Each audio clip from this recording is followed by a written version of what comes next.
tirani di depan mata, nggak boleh didiamkan. Demokrasi harus diselamatkan. Mahasiswa diuji hari ini untuk kembali berteriak lantang terhadap segala macam kesewenang-wenangan kekuasaan dan tirani ini.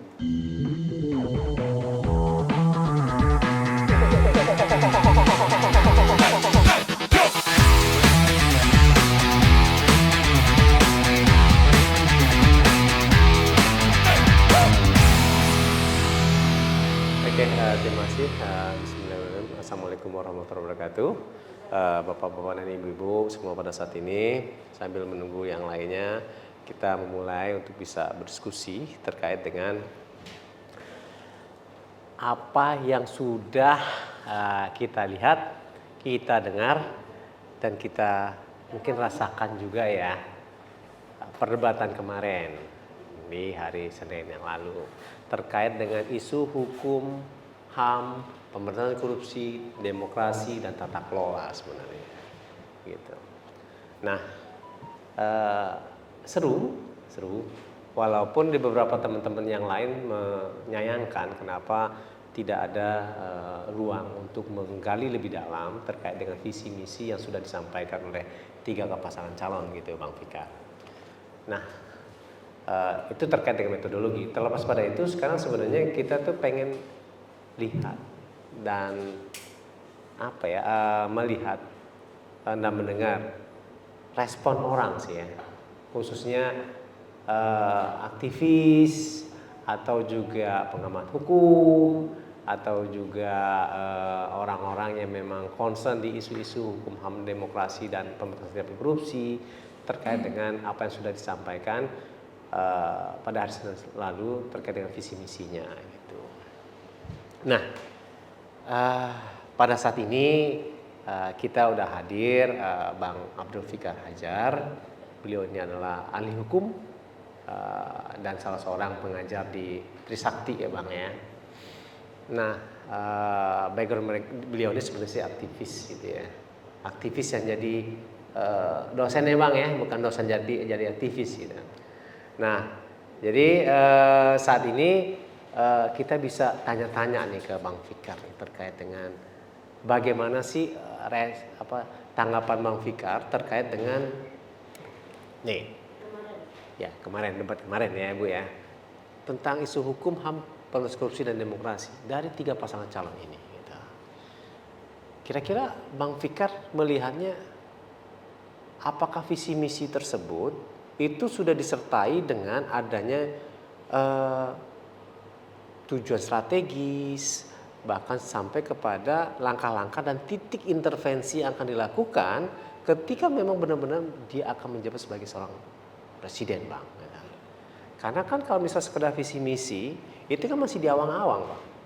Ya. Kalau misalnya masih di awang-awang, perlu ada turunan program sampai kepada kegiatan-kegiatan dan di titik intervensi mana dia akan melakukan itu gitu.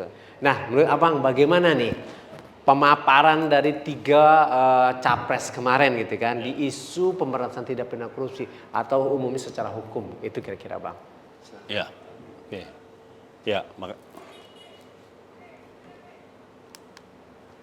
Ya, makasih Alfon. Assalamualaikum warahmatullahi wabarakatuh. Selamat siang. Ya. Oke. Sebenarnya menurut saya ketiga capres itu ketika mengemukakan visi misinya, gitu ya, sebenarnya hampir sama saja, ya. Tidak ada yang baru gitu sebenarnya, ya. Karena kita kan bukan negara yang baru dimulai beberapa tahun atau bagaimana gitu ya. Karena sekalipun ada perubahan Undang-Undang Dasar 45 ya sebelum reformasi itu ya, dari sebelum ke setelah reformasi gitu ya. Perubahan secara substansi menurut saya tidak pernah terjadi gitu. Karena dari pemerintahan ke pemerintahan ya sama saja gitu ya. Sama saja gitu. Hanya saja mungkin pada pasca reformasi itu ya, peranan satu kelompok sosial tertentu itu dibatasi. Umpamanya ketika sebelum reformasi itu kita melihat tentara itu begitu menguasai hampir semua sektor kehidupan. Ya mungkin karena presidennya juga tentara dulu kan begitu ya, Pak Harto itu ya. Nah karena itu kemudian Jenderal bintang 5 lagi Bang. dan bintang 5 lagi. Bukan 4 nih Bang, 5 Empat ya, jadi menguasai hampir semua sisi kehidupan di dalam masyarakat gitu. Nah, tetapi bukan berarti umpamanya peranan sipil ya, peranan orang-orang yang punya kepandaian dan punya keahlian gitu ya. Nah, karena itu kemudian tercetuslah itu reformasi kan begitu. Nah, tercetuslah reformasi yang kemudian memperbaiki ini gitu ya, memperbaiki tata kelola pemerintahan yang didominasi oleh satu kelompok sosial tertentu gitu. Kita mengakui bahwa peranan tentara itu di dalam bernegara itu penting gitu. Tetapi bukan yang paling penting. Maksud saya bahwa pertahanan keluar itu mempersatukan wilayah dan sebagainya itu bagian dari tugas sejarah sebenarnya, ya kan? Ada tentara atau tidak ada tentara yang berkuasa, tentara ya tetap harus menjaga keutuhan negaranya kan begitu sebenarnya. Kan ada pembagian tugasnya kan seperti itu gitu. Nah, tetapi ketika Orde Baru ya, tentara itu tidak hanya dia berada di pinggir menjaga perbatasan, tapi dia juga masuk ke dalam jantung-jantung kehidupan sosial kemasyarakatan kita. Sehingga kita tidak heran ya, dari mulai pejabat eselon 1 sampai pejabat eselon yang paling rendah itu lebih banyak yang diisi oleh kalangan militer kan begitu. Nah, itu yang kemudian menimbulkan satu alternatif lain gitu, bahwa sebenarnya kelompok sipil pun sebenarnya mampu berkuasa itu, hanya saja belum ada kesempatan politik yang ini. Nah, karena itu kemudian harus diperbaiki di sana sini. Kalau kita mengacu kepada, selamat datang silakan. Ini nggak kita nggak kita sengaja ya Bang ya. Kayaknya kita semua berdoanya Ngobrol aja. Ngobrol ya. Gitu. Tapi kita nggak ada maksud untuk berorientasi pada warna tertentu ya, nggak ada. Ya. Tapi secara nggak sengaja kita pakai baju biru aja gitu Bang ya. Oke, bisa dilanjut Bang terkait dengan itu ya. Karena gini juga nih Pak, kita juga udah tanya terkait dengan di isu pemberantasan tindak pidana korupsi gitu ya, apa sebenarnya tanggapan Bang Fikar gitu kan dari 3 pasangan calon gitu. Tapi memang di sini intinya kan bagaimana konsep negara hukum itu bisa diimplementasikan baik dari sisi filosofis bagi negara hukum, di mana salah satunya kan perlindungan hak asasi manusia gitu ya, dan kemudian juga di situ bagaimana negara kesejahteraan itu harus muncul, dan kemudian setelah itu juga berbicara tentang bagaimana tata kelola pemerintahan itu juga bisa berlangsung dengan semestinya gitu. Nah, kalau menurut Pak Al gimana nih terkait dengan penyampaian visi misi dari 3 pasangan calon kemarin itu? Apakah udah cukup puas atau gimana nih? Tadi ini kan di sisi korupsi nih. Nah, ini Pak Al gimana nih terkait dengan isu-isu HAM dan demokrasi kan? Aku udah mulai tadi. Iya, udah dimulai. Selanjutnya gimana nih? Puas tau nggak sih sebenarnya dengan penyampaiannya itu?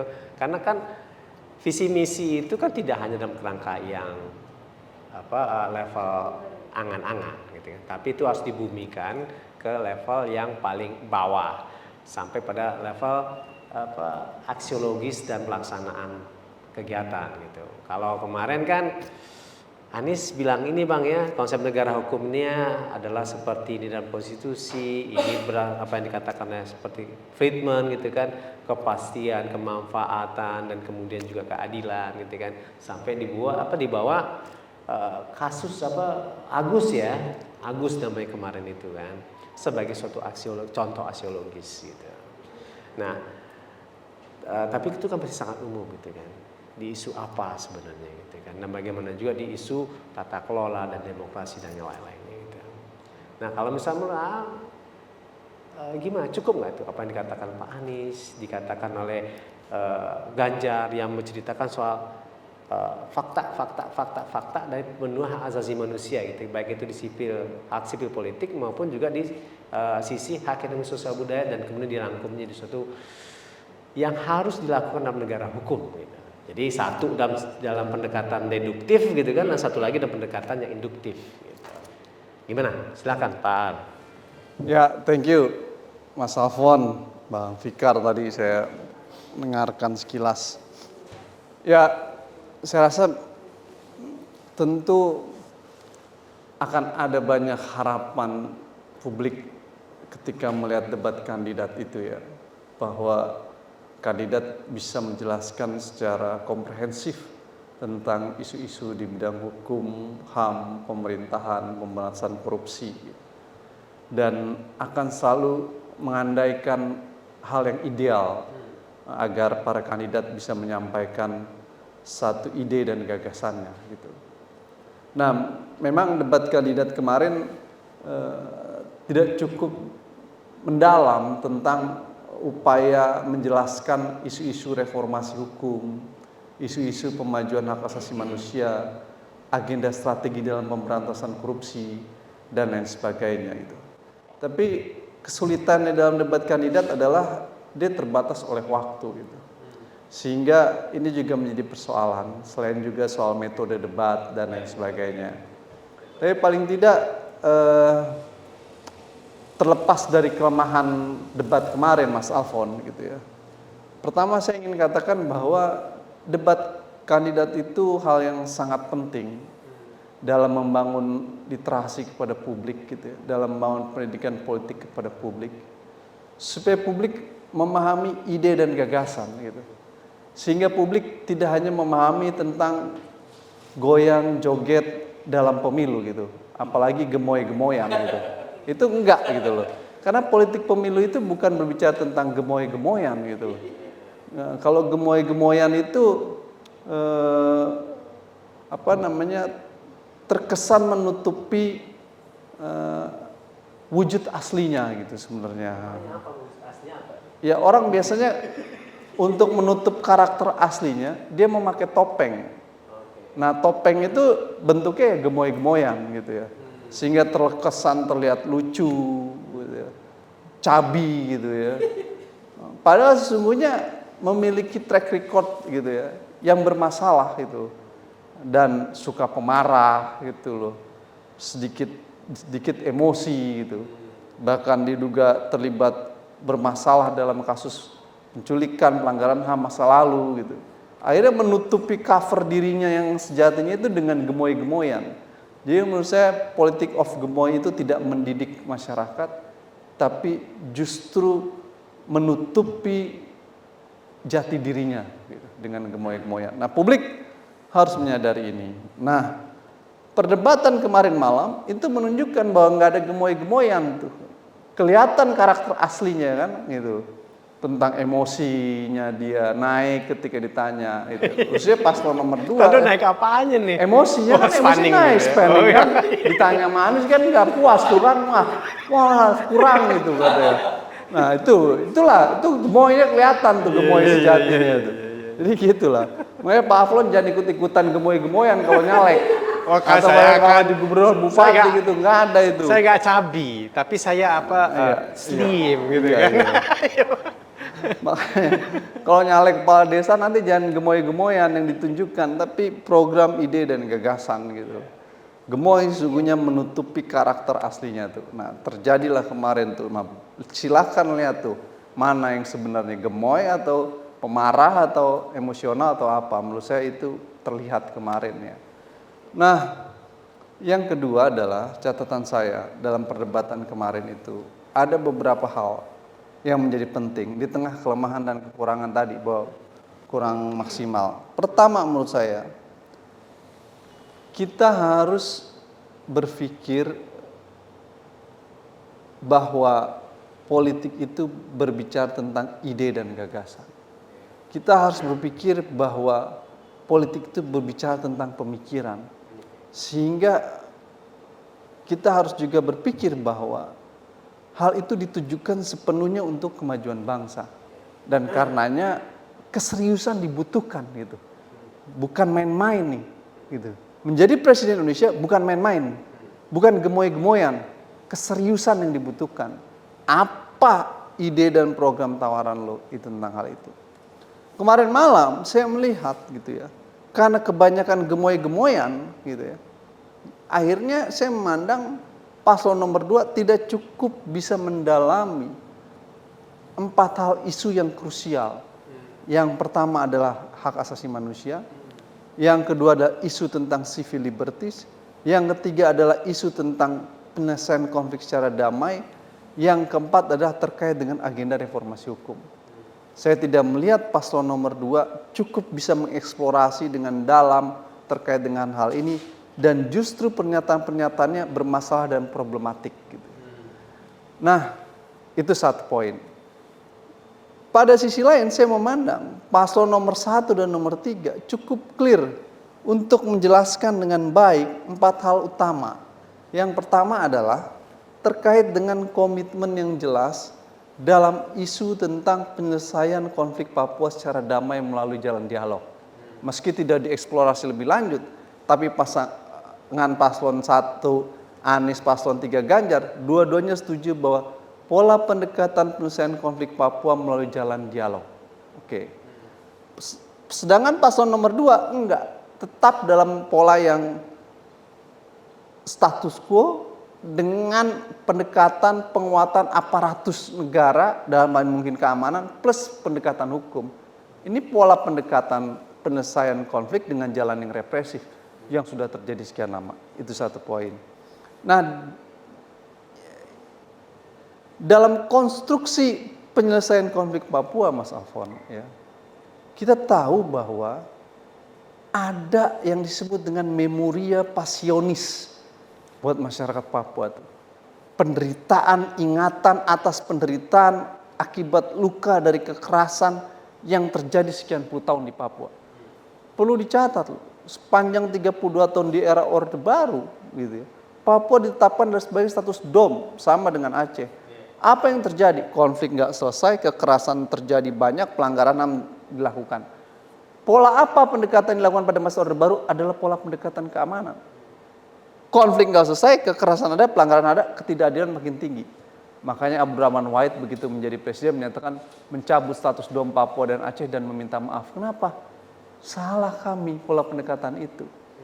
Nah, paslon nomor 2 kembali menawarkan pola pendekatan yang sama yang juga diterapkan oleh Pak Jokowi saat ini, yakni pendekatan keamanan dan penguatan aparatus. Meski kemudian ditanya gimana, ya saya setuju gitu. Jadi paslon nomor 2 saya lihat isinya saya setuju saja dengan gagasan yang lainnya gitu. Nah, tapi itu tidak menjelaskan tentang penyelesaian konflik Papua. Dengan kata lain, paslon nomor 2 ambigu. Di satu sisi ingin pendekatan keamanan jalan terus, pada sisi lain dialog nggak mungkin. Tidak mungkin ruang dialog terjadi pada saat bersamaan kita juga terus perang. Gitu. Yang ada stop perang, gencatan senjata dilakukan, bangun meja perundingan, dialog. Itu yang dilakukan, bukan perang dilakukan, dialog dilakukan, siapa yang mau?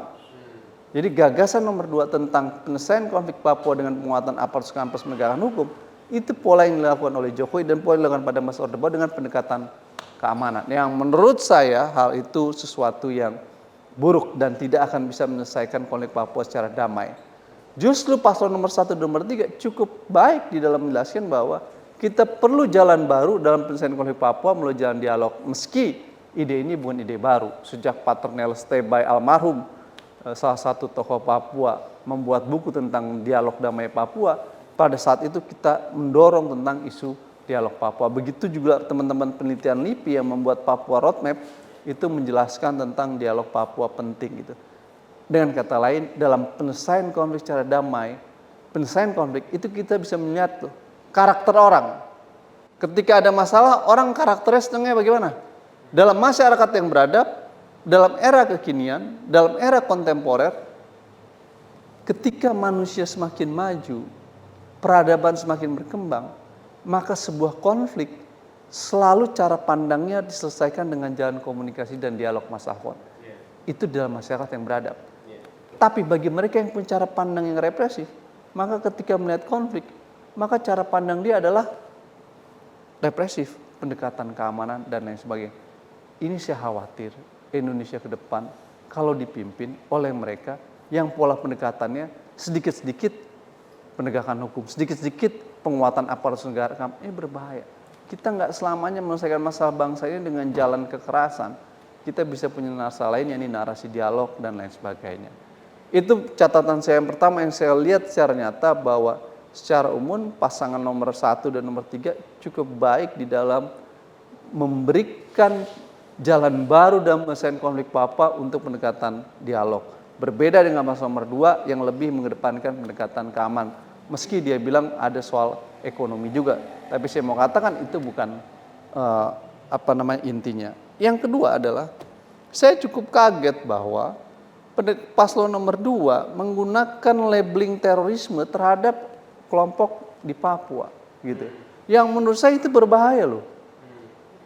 Ketika Anda melabelisasi terorisme, maka dalam studi terorisme, pertanyaan pertama adalah apa nama grup teroris di Papua? Karena setiap grup teroris punya nama. Jamaah Islamiyah, Al-Qaeda gitu. Kalau kelompok-kelompok separatis yang dituduh teroris oleh dunia internasional di Inggris dulu namanya IRA. Meski IRA ada kelompok freedom fighter, tapi karena menggunakan cara teroris, dunia internasional menyatakan itu grup teroris. Tapi bagi IRA, gue bukan grup teroris, gue freedom fighters. Oke. Tapi dia punya nama. Nah, ketika paslon nomor 2 menyebutkan mereka kelompok-kelompok teroris di sana, pertanyaan saya adalah siapa yang dimaksud dengan mereka itu? Yang dituduh grup itu. Kenapa saya pertanyakan itu, Mas Alfon yang baik dan ganteng? Karena kalau itu tidak dijelaskan, ya, kalau itu tidak dijelaskan, gitu. Gemoy juga.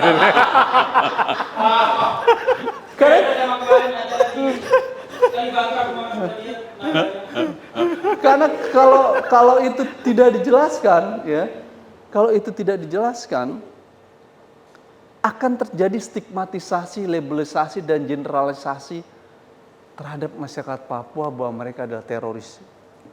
Gitu loh. Dan dalam konflik Papua, labelisasi dan stigmatisasi itu seringkali dilakukan. Gitu. Yang itu mendiskreditkan, mendiskriminasikan masyarakat Papua. Jadi paslon nomor 2 harus menjelaskan. Anda menjelaskan teroris di Papua itu sopo. Ya kan? Sopo mereka itu. Grupnya apa? Kalau Anda nggak bisa menjelaskan, maka Anda bisa dikatakan sedang melakukan labelisasi masyarakat di Papua sebagai teroris. Gitu loh. Makanya karena tadi malam debat udah selesai, habis acara Pak Alfon, kalau dia dengar, besok dia jelaskan yang saya maksud grup teroris adalah A. Gitu kan? Kalau dia nggak menjelaskan, itu melabelisasi terorisme Pak Alfon. Jadi acara ini penting untuk bisa disampaikan ke sana gitu. Boleh. Karena kalau enggak, yang terjadi labelisasi, generalisasi. Sakit hati dong masyarakat Papua. Udah dieksploitasi. Udah mengalami kekerasan. Tidak ada ketidakadilan. Dituduh teroris. Sopo sih nggak berontak kalau begitu ceritanya. Ya kan? Jadi kalau Anda tidak memahami tentang konflik dan resolusi konflik, ya, jangan terlalu cepat untuk menggunakan labelisasi. Root of konflik di Papua itu Mas yang ganteng, ya, Mas Alfon yang ganteng. Itu paling tidak ada 4. Ya. 1, ketidakadilan ekonomi, yang kedua adalah soal marginalisasi, yang ketiga adalah klaim historis masa lalu, yang keempat adalah terkait dengan tidak adanya peradilan hak asasi manusia, tidak adanya penyelesaian kasus kekerasan di Papua. Nah, 4 hal itu jawabannya tidak melulu dijawab dengan ngasih uang dan bangun jalan. Ngasih uang dan bangun jalan buat Papua, it's good. Tapi dia tidak menjawab root of conflict yang sesungguhnya. Kenapa? Yang dibutuhkan adalah bagaimana memanusiakan manusia. Itu yang menjadi penting. Jadi apa yang dilakukan? Pendekatan hati ke hati dengan jalan dialog dan komunikasi. Dan stop pendekatan keamanan dan represi. Dan stop labelisasi terorisme. Dalam konteks debat tadi malam, dalam isu penyelesaian konflik, saya menyatakan paslon nomor 1 dan 3 jauh lebih baik untuk memberikan terobosan dengan dialog, sementara paslon nomor 2 minus karena pendekatannya masih pendekatan klasik keamanan plus labelisasi terorisme yang menurut saya salah dan keliru. Gitu yang Mas yang ganteng. Baik, terima kasih. Ini apa yang dikatakan Sabjito Raharjo gitu. Apa hukum itu untuk manusia, gitu. Memanusiakan hukum sebenarnya gitu kan. Nah, nggak yang lain itu kan pendekatan yang kekerasan. Bang Fikar, tadi saya udah di ini nih, apa namanya, dibilang ganteng dan baik gitu kan. Kalau Bang Fikar yang baik, ramah, dan juga dulu juga ganteng sih ya Bu ya. Dulu Bang Fikar. Lah iya, makanya saya tanya ke 25 tahun lalu. 25 tahun lalu. Nah, dibilang bahwa secara hukum mestinya gitu kan, pendekatan memanusiakan manusia itu jauh lebih baik gitu kan. Ini kan benar-benar dasar dari negara hukum banget yang diceritakan sama Pak tadi barusan. Nah, Bang Fikar, apakah memang pada saat ini yang salah satu yang dari calon 2 ini itu tidak menjelaskan secara detail pendekatan dan kemudian apa namanya itu ya implementasi, kan tadi dari visinya udah, metodologi udah, dan kemudian implementasinya gitu kan memang kurang dalam perspektif hukum ya secara normatif, dan kemudian setelah itu apakah memang itu bisa berkontribusi terhadap pembaharuan atau bagaimana memperbaiki Indonesia untuk jauh lebih terkait dengan permasalahan hukum. Gimana tuh Bang Fikar?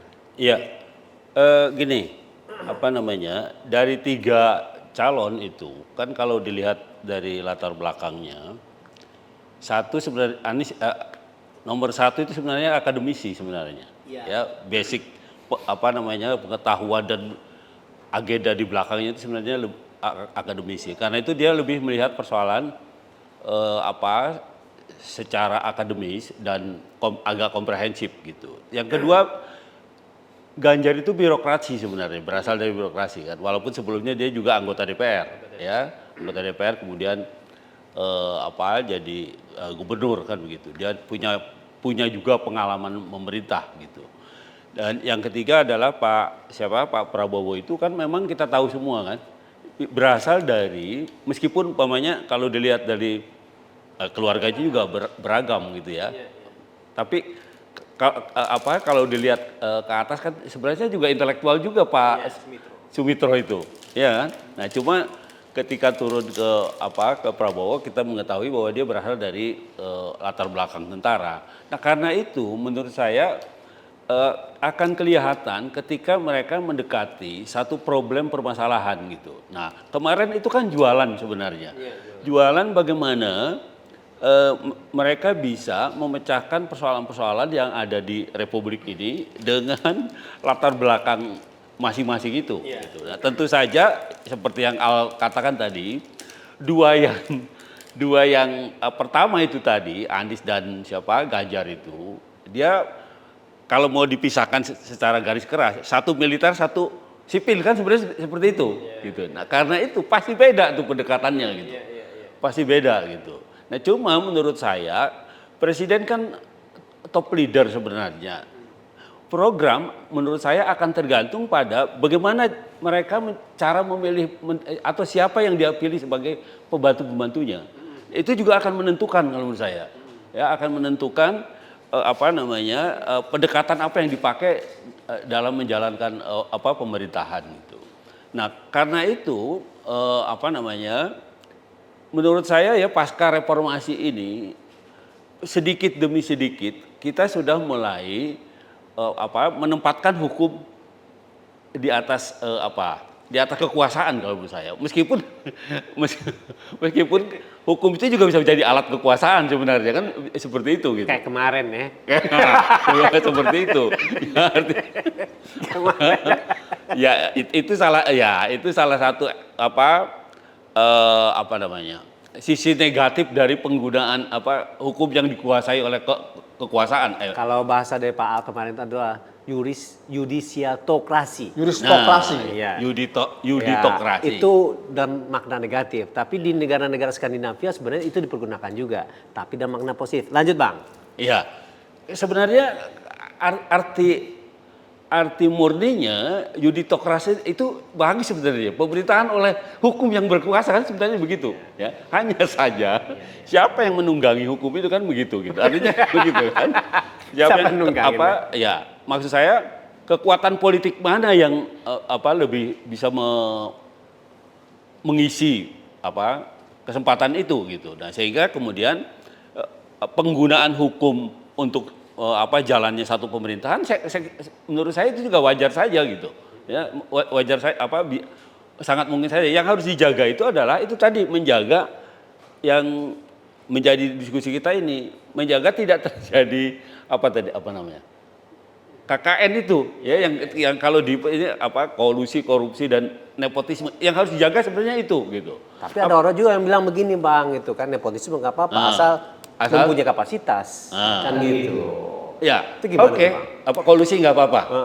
Kolusi nggak. Iya, gimana? Kolusi apa nepotisme? Nepotisme lah duanya lah itu kolusi kan. Gimana? Kalau kolusi itu pasti jelek gitu loh. Kalau kolusi itu pasti negatif. Tetapi nepotisme itu yang mungkin Alpon maksudkan, ya kan? Bagaimana kalau dipilih dari orang yang memang punya kapasitas juga. Begitu. Dan ditambahin lagi juga kemarin, yang penting rakyat memilih Bang, gimana tuh Bang? Nah, gini, oke, yang pertama semua orang punya kesempatan untuk menjadi nomor satu atau untuk memilih satu jabatan publik gitu. Cuma kan ada mekanismenya. Nah, maksud saya mekanismenya itu. Yang pertama bahwa ada aturan, yang kedua aturan itu juga bisa memberi kesempatan kepada masyarakat untuk mengontrol gitu. Artinya karena kan pejabat publik itu kan memang diperuntukkan untuk masyarakat kan sebenarnya, mengatur masyarakat, mensejahterakan masyarakat gitu. Nah, karena itu meskipun kita bilang bahwa sudah ada aturannya, semua sudah melalui mekanisme yang benar, tetapi yang harus dikontrol adalah apakah mekanisme itu juga memberikan kesempatan kepada masyarakat untuk mengajukan keberatan umpamanya. Kalau ada hal-hal yang tidak berkenan dengan yang menimpa masyarakat umpamanya. Maksud saya ada nggak akses yang dibuka di dalam aturan itu ya bagi masyarakat untuk mengawasi pejabat publik umpamanya seperti itu. Saya kira yang harus dijaga keseimbangan itu. Di satu sisi mekanisme hukum harus dikedepankan, di sisi lain hukum pun harus memberikan akses pada masyarakat untuk terus bisa mengontrol kekuasaan gitu. Sehingga ada keseimbangan gitu antara kekuasaan yang dijalankan oleh pejabat publik di satu sisi, di sisi yang lain masyarakat juga punya kesempatan untuk mengawasi dan mengontrolnya. Saya kira itu. Ya. Artinya ini ada check and balances ya Bang? Ya. Kan gitu ya? Ya. Nah, kalau secara klasiknya itu kan dalam pendekatan kontrak sosial dari Montesquieu kan gitu. Ya. Nah, tapi yang jadi pertanyaan sekarang begini Bang, ini nggak mau dilakukan check and balances gitu kan? Kekuasaan itu inginnya ada di satu aja gitu kan? Nah, apalagi yang menarik itu apa dikatakan oleh seorang hakim konstitusi gitu kan, yang bilang bahwa saya merasa kok kekuasaan ada di satu tangan pada saat ini gitu. Atau gimana tuh Bang Fikar, Pak Alpon? Gimana? Ya, begini. Bukan berdalih bahwa putusan 90 sudah final dan mengikat, lari dari persoalan pertanyaan MKK dan MK. Kenapa lari? Karena kalau dijawab, yang kena nanti wapresnya sendiri, ya kan? Jadinya nggak dijawab dah. Bola mantul ke dirinya sendiri, dor, ya kan? Nggak bisa dijawab, gitu.